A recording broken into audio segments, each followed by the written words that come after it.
One of the most powerful pastors of our time has just had something happen that no one could have imagined.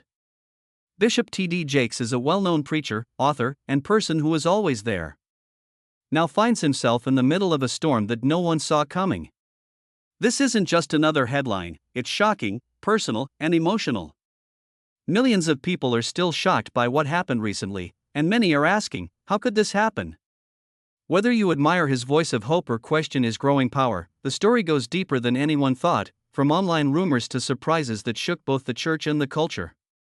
Don't jump to conclusions right away. This isn't just about money, fame, or faith. It's about something much more human. What you're about to hear will make you question everything you thought you knew. Stay with us, this sad moment is just the beginning. A moment that changed the country. On November 24, 2024, what was supposed to be a great day of celebration at the Potter's house turned into a nightmare that over 2.3 million people around the world saw. Bishop T.D. Jakes was giving a sermon called Strength and Weakness to more than 12,000 people in Dallas and millions more online. But at exactly 10:37 a.m., right when he said, "O Lord, my strength, my Redeemer, let them go in peace," it happened. Lord, my strength and my Savior, let them go in peace. All of a sudden, his voice stopped. The microphone fell out of his hand and hit the floor with a loud thud. The sanctuary fell silent. Jake's body started to shake. His skin turned gray and his eyes rolled back in his head. A scary sight that made the crowd go crazy. When there was a medical emergency during the service, panic spread quickly among the people. Some people cried, prayed, or spoke in tongues, while others were very upset. Witnesses said that some older people looked like they were having trouble and needed help. In response, the church leaders put Operation Shepherd Staff, their emergency plan, into action. A cardiologist who was sitting near the front of the sanctuary got to the person, who was identified as Jakes, in seconds to check on him. The head of security also started to lead people out of the sanctuary in an orderly way. An usher quickly got an automated external defibrillator, EED, and came back with it in less than 30 seconds. The church had done emergency drills in the past few weeks, which helped them respond quickly. People in the church heard shouting in the live stream that was recorded and posted to YouTube, but Jake stayed still. For minutes after the building fell, paramedics showed up and gave people emergency medicine and fluids. The day that had been set aside to honor the founding of the Potter's house 28 years earlier had turned into a race to save the life of its beloved leader. The church's helipad, which had only been there for a year and a half, was very important. A medical helicopter landed quickly and took Jakes to Methodist Dallas Medical Center in a tense 7-minute flight. His arrival meant the start of a long and difficult 9-hour surgery, after which he spent 17 days in the ICU. People in the church and the general public were on the lookout for any news. There was a lot of speculation on social media in the hours and days after the event. Was it a heart attack, a stroke, or something else? There were a lot of rumors going around, from secret health problems to crazy conspiracy theories. But in the middle of all the noise, one thing was clear. Millions had seen something that could have killed them happen in real time. For a lot of people, it wasn't just the fall of a preacher. It felt like a spiritual giant had fallen. The moment made people all over the world remember how weak even the strongest people can be. And it set the stage for one of the most intense and personal fights of T.D. Jakes' public life. A life full of pain, purpose, and preaching. Before he became one of the most powerful pastors in the world, Thomas Dexter T.D. Jakes lived a quiet, sometimes hard life in South Charleston, West Virginia. He was born on June 9, 1957, in Vandalia, a segregated community in America at the time. His father, Ernest, was a hard-working businessman who ran a successful cleaning business that hired dozens of people. His mother, Odette, was a home economics teacher who taught her kids discipline, skills, and faith. Jakes was the youngest of 3 siblings. The family's home was full of love and learning, but life was not easy. He always had to deal with racial tensions, money problems, and a lack of opportunities. When TD's father was diagnosed with kidney disease, it shook his world at the age of 10. Jakes became a young caregiver over the next 6 years, helping his mother take care of his father's needs while quietly carrying the emotional burden of his family's pain. During this time, he started to find comfort in his faith. He would go to his room and preach to stuffed animals, pretending he was in front of a real church. Because he was so interested in the Bible and the spiritual world, people called him Bible Boy. He was interested in the mysteries of God even when he was a kid. Once thought hard about a lesson he learned on a trip with his dad, that the earth is always moving, even when it seems still. That idea of movement that couldn't be seen became a way for him to think about God's presence in his life. When TD was only 16, tragedy struck again. His father died from kidney disease, leaving a hole in his life that was both personal and practical. His mother also got sick soon after, as if that weren't enough. But Jakes made the hard choice to leave high school just 2 months before graduation to take care of her. He made a painful sacrifice that made him question God's plan for his life. He fought with anger, confusion, and a feeling of loss that could have ruined his future. But during that time of grief, he started to feel a divine pull, an unshakable feeling that even though things were hard, he was being prepared for something bigger. Jake's calling became clearer as he began working in ministry in his early 20s. He started his first church, the Greater Emmanuel Temple of Faith, when he was 23 years old. It was in a small store in Montgomery, West Virginia, and only had 10 members. He worked in a chemical plant during the day to support his family and the small church. He put his heart and soul into preaching at night. With his wife Sarita by his side, helping in any way she could, Jakes built a ministry based on pain, purpose, and hope. He was a young caregiver, a dropout, and a grieving son, which gave him a unique sense of authenticity that helped him connect with people who were broken and ignored. He may have had a hard life as a child, but that suffering became the basis for a ministry that would one day touch millions of people. I never let my situation take away my passion, my drive, or my belief that God was going to do something in my life. The man and the message that would inspire generations to come would both have that inner fire, the refusal to let hardship define his destiny. From a store to a huge church. The TD Seeds Jake's spiritual empire began in the dark, with no marketing team, TV cameras, or multi-million-dollar buildings. It was just a small church in Montgomery, West Virginia, and a young man who wanted to spread hope. Jake's first years in the ministry weren't very exciting. When it first opened, the Greater Emmanuel Temple of Faith had fewer than a dozen members. He often had to do more than one job, such as being a pastor, a janitor, a musician, and a counselor, while also working full-time to support his growing family. But even in those simple settings, his sermons had a strong impact. He spoke with a lot of emotion and vulnerability, often drawing on his own problems. People who heard him felt something very personal. The news spread slowly but surely. People who wanted more than tradition started to come to his small church. They wanted change. Over the next few years, Jake's ministry grew from a quiet voice in the hills of West Virginia to a loud voice that could be heard all over the country.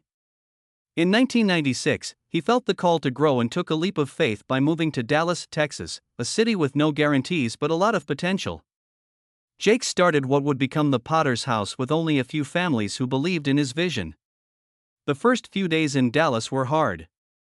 They rented a space and relied on volunteers and borrowed equipment, but his preaching quickly drew people in. In just 6 months, the congregation grew so large that they had to leave their temporary home. Jakes led the church to buy a huge 28-acre campus, which was a big step that showed how big his dreams were and how strong his faith was. The growth wasn't just in numbers, it also had an effect. People from all walks of life were drawn to the truth and healing power of what he said. Over time, the Potter's House grew into a global ministry center. Not only did Jakes build a church, he also built a movement. Thousands of people came to church services every week, and tens of thousands more watched them online. The church opened more campuses in cities like Fort Worth and Denver and started broadcasting its services around the world. The spirit, not just the size, made the Potter's House stand out. Jakes' main goal was to reach out to the broken, the ignored, and the people who had given up on religion but still wanted to feel connected to something divine. His messages about emotional healing, restoration, and resilience really hit home, especially with women in underprivileged communities. Big events like Women, Thou Art Loosed happened at conferences, filling arenas and bringing people from all over the world. His ministry made a place where people didn't just show up, they changed. Jake's strategic vision and hard work turned the Potter's House into more than just a church, even though this huge growth came with its own set of problems. It became a part of everyday life. By the middle of the 2000s, the church had more than 30,000 members and had added ministries that helped people get their lives back on track and start businesses. Jakes kept growing his power by forming alliances in politics, media, and entertainment. But the Potter's House was still his home base. Every program, every outreach, and every sermon were all parts of a bigger plan. What started as a small church in a small town grew into one of the most powerful spiritual centers in the world, where people could heal spiritually, emotionally, and even financially all in one place. A living example of what faith, vision, and hard work can do. T.D. Jakes' impact went beyond the church doors. He could see things that went far beyond the pulpit. As his sermons became more popular across the country, Jakes started writing down what he said. His first big book was Woman, Thou Art Loosed. Became a publishing phenomenon, touching the hearts of millions of readers, especially women who had been abused, abandoned, or rejected. The book's raw, sympathetic tone and strong message of healing were just as deep as the emotions in his sermons. This made him not only a spiritual leader but also a literary force. This success was not a fluke. Jakes knew how powerful stories could be, and used it to connect the church world with the rest of the world. He wrote more than 40 books in different genres, including spiritual guidance, personal growth, and leadership. More than 20 million copies of his books have been sold around the world. His books were always on the bestseller lists, which made him one of the most respected authors in the United States. After seeing the effect of Woman, Thou Art Loosed in print, Jakes bravely entered the world of movies, turning the book into a full-length film. It was a success in both business and culture, showing that stories based on faith could draw people in outside of church settings. With that, he started TDJ Enterprises, a media and entertainment company that makes movies, music, and other content that is based on moral values but is presented in a professional way that appeals to Hollywood. He made hits like Jumping the Broom and Miracles from Heaven under this name. Together, they made more than $100 million at the box office. These projects took faith-based media to new heights by using diverse casts and emotionally charged stories that dealt with real-life problems without using old religious tropes. Jakes was one of the few religious leaders who had real power in the entertainment industry because he could package deep spiritual truths in ways that were relevant to different cultures. Another important way Jake got his message out was through television. He brought his brand of uplifting, wisdom-rich conversation into millions of homes through shows like The Potter's Touch and a short run of his own syndicated talk show. God will punish everyone who speaks out against you. If you were his in his hand, you're his in the ground. These broadcasts were more than just sermons. They had interviews, comments on society, and thoughts on daily life. Jake's TV presence showed that he could talk to both saints and skeptics, always with compassion, authority, and a little bit of charm. His knowledge of the media also led to digital partnerships, such as a deal with streaming services to make curated sermon archives and inspirational content for people who want to watch it on demand. This made it easier than ever for people to learn from him, especially to younger people who use their devices to read spiritual material more than they do traditional church pews. By doing this, he put himself at the head of a new era of digital faith. Jakes moved on from books and screens to focus on one of the most important issues facing underserved communities: economic empowerment. He led huge real estate projects aimed at urban renewal through TDJ Enterprises and the T.D. Jakes Foundation. Affordable housing and creating jobs.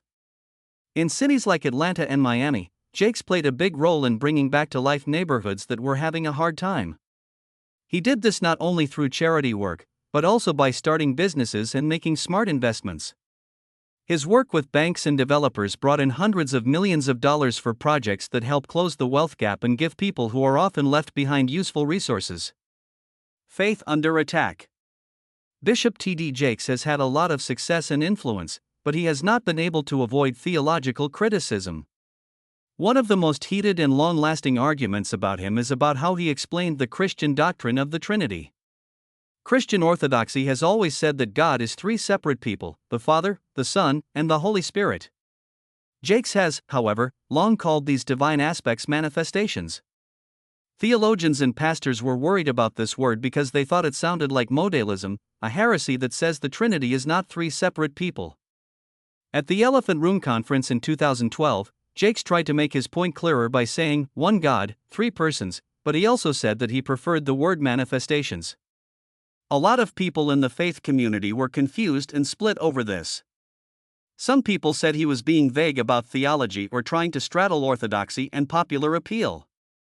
Others said he was just using biblical language in a more poetic and less doctrinally strict way. The uncertainty about Jakes' doctrinal position sparked a larger discussion about how precise theology should be in megaministry settings. Some people liked how he focused on grace, healing, and personal empowerment, but others thought that his unwillingness to strictly follow creeds and confessions left room for doctrinal error. The fact that his church's website kept using the word manifestations 4 years after the Elephant Room appearance only made people more worried. Some pastors and academics saw this as a warning sign.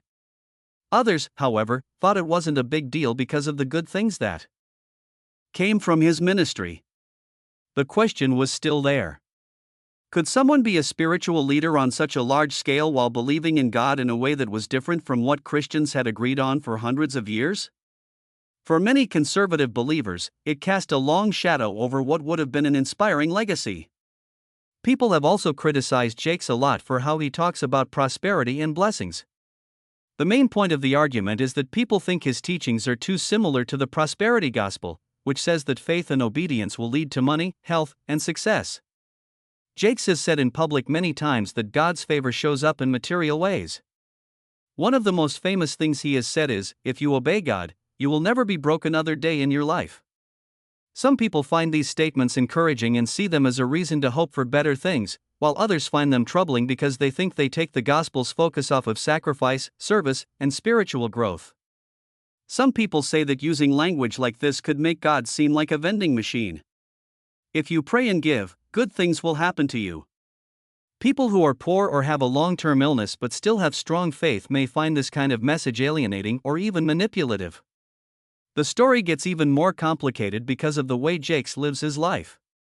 Critics say that his multi-million-dollar mansion, luxury cars, and designer suits are signs that his wealth goes against the humility that spiritual leaders are supposed to have. Jakes has publicly denied being a prosperity preacher, instead pointing to his hard work, entrepreneurial ventures, and commitment to helping others. However, skeptics still see his type of ministry as dangerously close to spiritual consumerism. Jakes has said in his own defense that people need spiritual prosperity before they can have financial prosperity. This suggests that he is still focused on changing himself before he becomes successful. They think that mixing motivational language with Bible verses makes it feel more like a self-help seminar than a call to follow Jesus. But supporters think his way of doing things is practical, up-to-date, and empowering. A new kind of ministry that helps people where they are and shows them how to get better. This tension is one of the most complicated parts of Jakes' legacy.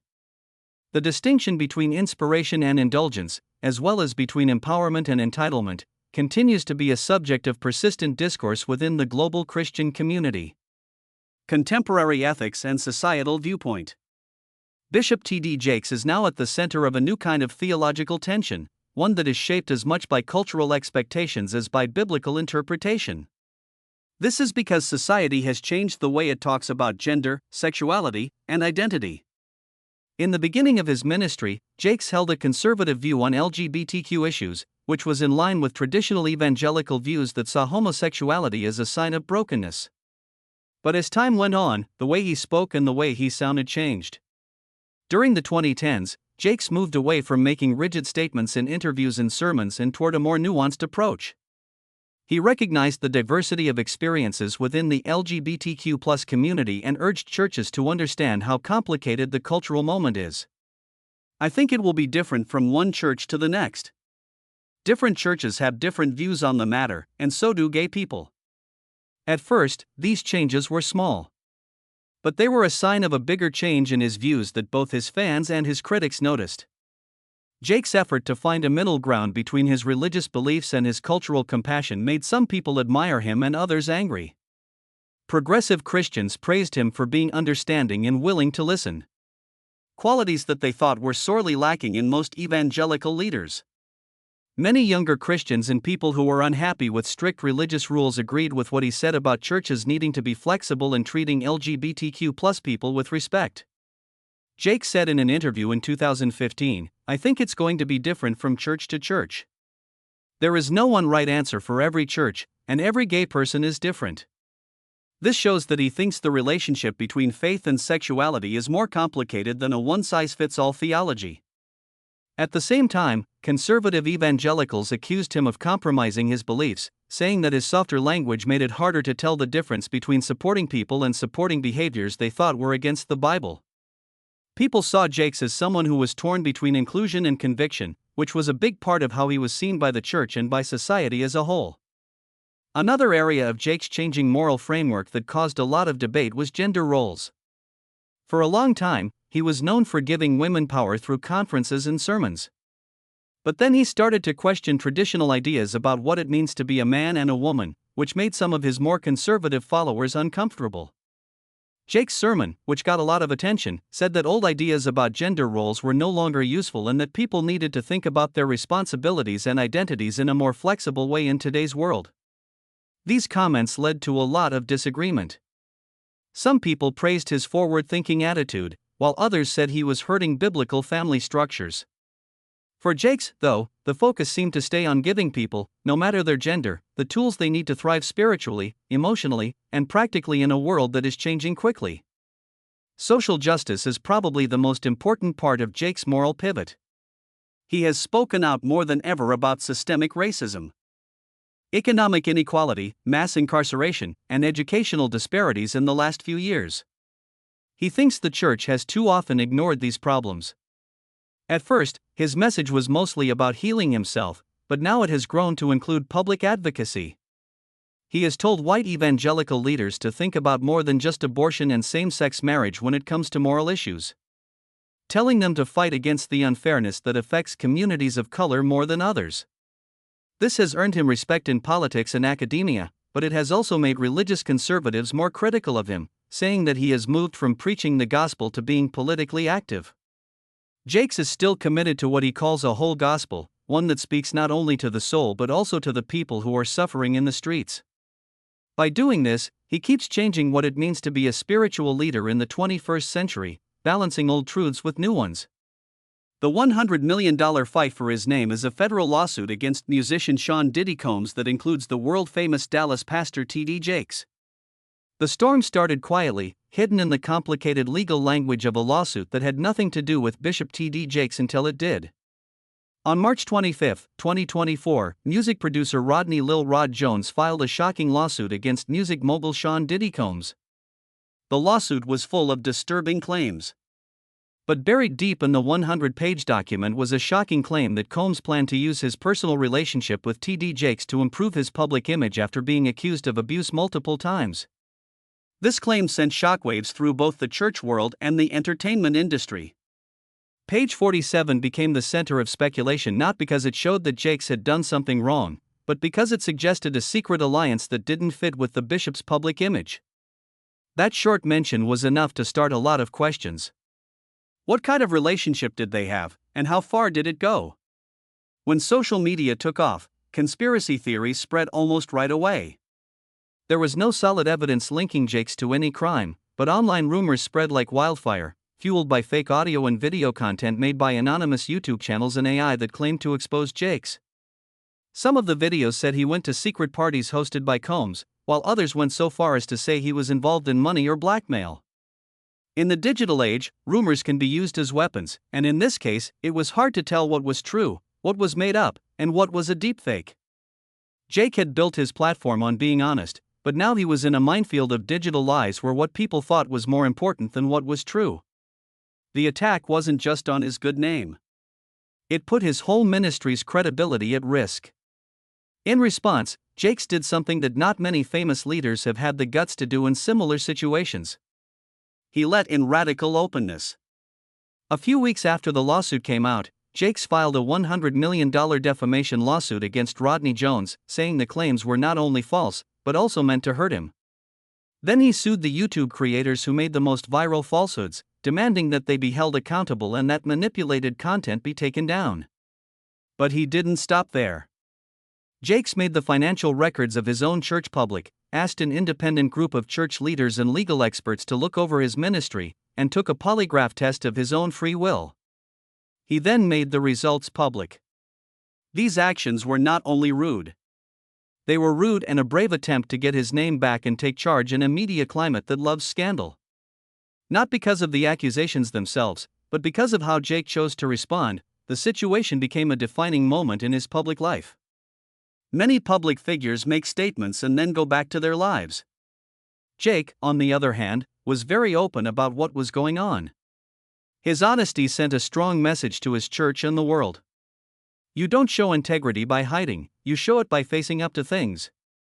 The episode also started a bigger discussion about how easy it is to hurt someone's reputation online and how big platforms come with a lot of responsibility. It wasn't just about clearing his name for Jakes, it was also about protecting the legacy of a ministry that had been building for decades. In the end, the fight for his name that cost $100 million became more than that. A fight for the truth in a time of made-up chaos. What do you think was the saddest part of this story about Pastor T.D. Jakes? Please leave a comment to let us know. We are reading each and every one. Give this video a thumbs up if you thought it was powerful or made you think.